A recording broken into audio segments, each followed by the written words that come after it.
السلام عليكم. أطيب تحية للمتابعين.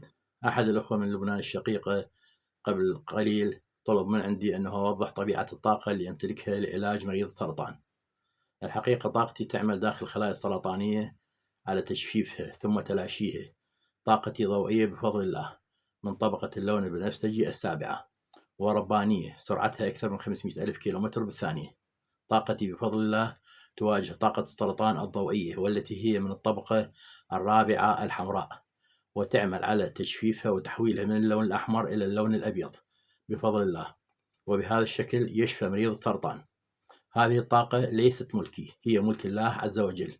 عندما أفعلها تسبب لي بعض المضاعفات، ولإثبات وجودها راح أطلقها وأسمح لأي شخص بأي دولة بالعالم بأن تمر عليه طاقاتي من خلال ما يسمى بالإسقاط النجمي، مرورا من بوابة الأبعاد لمدة 3 ساعات.